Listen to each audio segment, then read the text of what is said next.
Hi, I'm Jordan Harriman. Hello, Jordan Harriman. So, where did you grow up? I grew up in a small town called Jewett, Ohio. It only had about 932 people in it. When did you grow up? I was born in 1957, so I grew up in the 60s and the 70s. So you grew up in the '60s and the '70s. So that probably means you came of age in the '60s and the '70s. When would you say you kind of came of age, and what were some things you experienced in your life that had an impact on you in those decades? Um, I think in the 60s, the mid to late 60s, is when I really started becoming aware of things, and that was the time of the Vietnam War, civil rights protests, and hippies. Also, the Hells Angels. I lived in this little town in Ohio where nobody came, but we used to have nightmares about a Hells Angel motorcycle gang coming in and terrorizing the town. They never would. Yeah, that's crazy. So you were growing up around the height of the Vietnam War. When would you say that were you ever afraid of like being drafted, or did you know people who got drafted or things like that? I did know people that got drafted, and I was nervous about it. I had to register for the draft when I was 18. Um, I'll be honest, I was nervous about having to go to Vietnam. I did have nightmares about that as well. Sounds like you had a lot of nightmares. Was there anything pleasant about growing up in the '60s and '70s? Anything you enjoyed in your small town that you maybe miss? It was the best. Look, big size candy bars were a nickel. There was tons of penny candy. Everything was cheap. Comic books were 12 cents.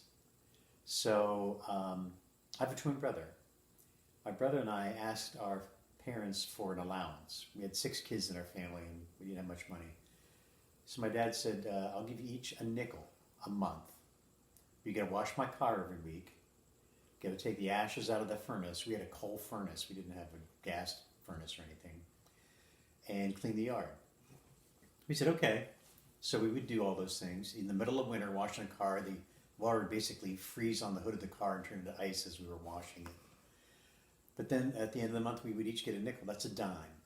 Comic books were 12 cents, so we still needed 2 cents. Back then, soda pop came in bottles, and if you took the bottle back in, you got 2 cents deposit back.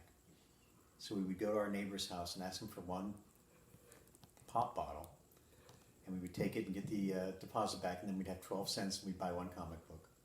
Yeah, that's wild. It seems like you really knew how to survive in your small town American life.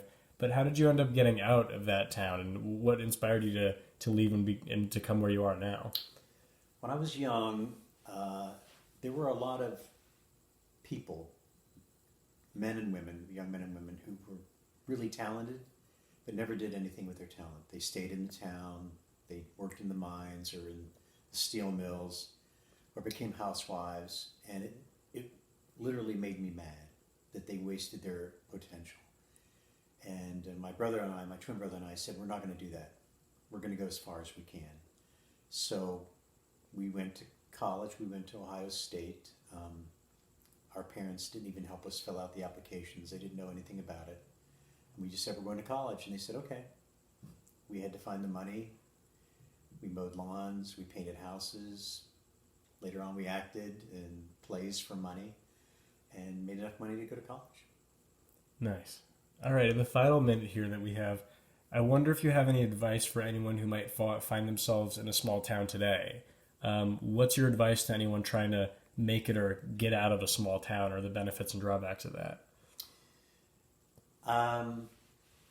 Growing up in a small town was wonderful because you knew every single person in the town and they knew you. That's comforting, and so that can give you actually some advantages. My brother and I were leaders in our town, and we went to Ohio State, which had 50,000 students. We were there with a lot of other kids that came from big schools, and they weren't used to leading. So we became leaders at Ohio State. It was actually an advantage to come from a small town. Nice. Well, thank you so much for being a part of this interview. I appreciate you talking about everything you talked about with us.